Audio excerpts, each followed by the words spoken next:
Hi friends, வணக்கம். நம்ம தினம் போஸ்ட் ஆஃபீஸ் பற்றி ஒரு வீடியோ பார்ப்போம். இப்போ இன்றைக்கி ஐபிபி பற்றின டவுட்ஸ் எல்லாம் கிளியர் பண்ணலான்னு ஒரு ஐடியா. காரணம் என்னென்னா, இப்போ ஐபிபின்ற ஒரு அக்கௌண்ட் நம்ம எல்லாருமே ஓப்பன் பண்ணிடுறோம். ஏன்னா நம்மளால் நேரில் போயிட்டு போஸ்ட் ஆஃபீஸில் நின்று கேஷ் கட்ட முடியல. அதனால் எனக்கு ஐபிபி அக்கௌண்ட் ஓப்பன் பண்ணி கொடுங்க அப்படின்னு சொல்லி ஓப்பன் பண்ணிடுறோம்.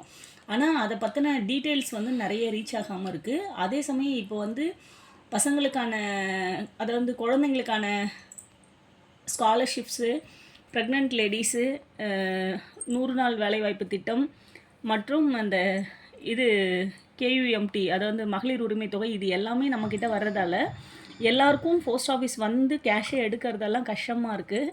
நீங்கள் உங்கள் மொபைல்லையே இந்த ஆப்பை டவுன்லோட் பண்ணி என்னெல்லாம் நீங்கள் தெரிஞ்சுக்கணும், எப்படி இதை அப்டேட் பண்ணிக்கணுங்கிறதுக்காக இந்த ஒரு சின்ன விளக்கம். உங்களோட ஐபிபி அக்கௌண்ட் இருக்குது, அதில் மை சர்வீஸ்னு ஒரு காலம் இருக்கும். அந்த மை சர்வீஸில் போயிட்டு nominee detail, PAN update, Aadhaar seeding, update statement, இதனாலும் நீங்கள் முதல்ல அப்டேட் பண்ணிக்கோங்க. உங்களுக்கு ஐபிபி பற்றின வீடியோஸ் நான் ஏற்கனவே போட்டிருக்கேன். அதை தாண்டி உங்களுக்கு ஏதாவது வேணும், இன்னும் டீட்டெயில்டு வேணும்னாலும் நான் தகவல் கொடுக்குறேன். முதல்ல ஐபிபி ப்ளே ஸ்டோரில் போயிட்டு ஐபிபிபின்னு போட்டு அந்த ஆப்பை டவுன்லோட் பண்ணி அதை எப்படியெல்லாம் ஓப்பன் பண்ணணும்னு சொல்லியிருப்பேன். அந்த ஆப்பை ஓப்பன் பண்ணால் இந்த மாதிரி வரும். அதில் ஃபஸ்ட்டு காலம் ஃபண்ட் ட்ரான்ஸ்ஃபர், ரெண்டாவது யூபிஐ சர்வீஸ், மூணாவது மை சர்வீசஸ். இந்த மை சர்வீசஸில் சர்வீஸுங்கிற காலம் தோ இருக்குது. அந்த சர்வீஸ் காலத்துக்கு போனீங்கன்னா நாமினி டீட்டெயில்னு ஒன்று இருக்கும் பாருங்கள், அந்த இடத்துக்கு போங்க. ஏன்னா நீங்கள் இந்த அக்கௌண்ட் ஓப்பன் பண்ண நீங்கள் போஸ்ட் ஆஃபீஸ் வரும்போது உங்களுக்கு என்ன பிரச்சனைன்னா, எங்கள் அப்பா நாமினியாக கொடுக்குறேன், ஆனால் அவரோட வருஷம் கரெக்டாக தெரில, தேதி கரெக்டாக தெரியலன்னு. ஆனால் நாங்கள் நாமினி போட்டால் தான் உங்களுக்கு அக்கௌண்ட் ஓப்பன் பண்ணி தர முடியுங்கிறதால தோராயமாக வயசை கேட்டெல்லாம் ஓப்பன் பண்ணுற சூழ்நிலை இருக்கும். இல்லை நாமினியே நான் மாற்றிக்கணும்னு ஆசைப்பட்றேன் அப்படின்னாலாம் இந்த காலத்து உள்ளே போயிட்டு நாமினி டீட்டெயில்ஸ் ஏற்கனவே காட்டும்.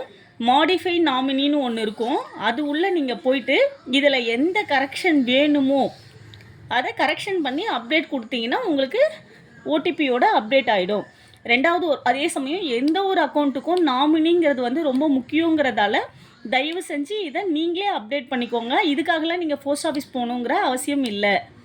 ரெண்டாவது அப்டேட் பேன். உங்களோட பேன் நம்பர் நீங்கள் எடுத்துகிட்டு போகாமல் இருப்பீங்க. உங்களுக்கு பேன் நம்பர் போடாமல் உங்களுக்கு அக்கௌண்ட் ஓப்பன் பண்ணி கொடுத்துருப்பாங்க. அதனால் பேன் அப்டேட் நீங்கள் இது உள்ளே போயிட்டு உங்களோட பேன் கார்டோட நம்பர் கொடுத்து கண்டினியூ கொடுத்து அப்டேட் பண்ணிக்கோங்க.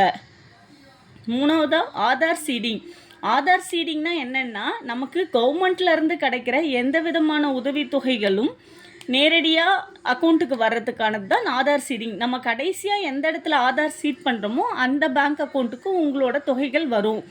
நீங்கள் லாஸ்ட்டாக பேங்க்குக்கு போகிறீங்க, அந்த பேங்க்கில் கடைசியாக ஆதார் கொடுத்து இணைச்சிங்கன்னா அங்கே வரும். இங்கே போஸ்ட் ஆஃபீஸில் கொடுத்தீங்கன்னா போஸ்ட் ஆஃபீஸில் வரும். இந்த இடத்துல நாட் அவைலபிள்னு இருக்கும். நீங்கள் இப்போ இது ஏற்கனவே நான் லிங்க் பண்ணிட்டேங்கிறதால சீடட்னு காட்டுது, நாட் அவைலபிள்னு காட்டும். இந்த இடத்துல போயிட்டு ஆதார் சீடிங் நீங்கள் பண்ணிக்கலாம். அதுக்கு அடுத்தது உங்கள் மெயில் ஐடி பண்ண போகிறீங்களா, உங்கள் மெயில் ஐடியை போயிட்டு அப்டேட் மெயில் ஐடின்னு கொடுத்து மெயில் ஐடி அப்டேட் பண்ணிக்கலாம்.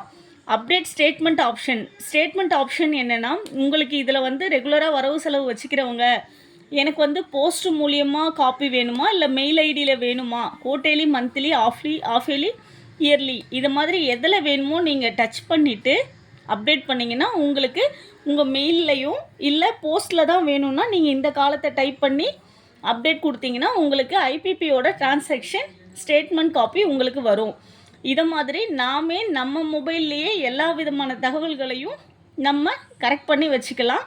நீங்கள் உங்களுக்கு இதுக்கு முன்னாடி தெரியலனாலும் இப்போ தெரிஞ்சுக்கோங்க. இந்த மாதிரி சின்ன சின்ன விஷயங்களுக்காக நீங்கள் போஸ்ட் ஆஃபீஸ் போயிட்டு கஷ்டப்பட வேண்டாம்.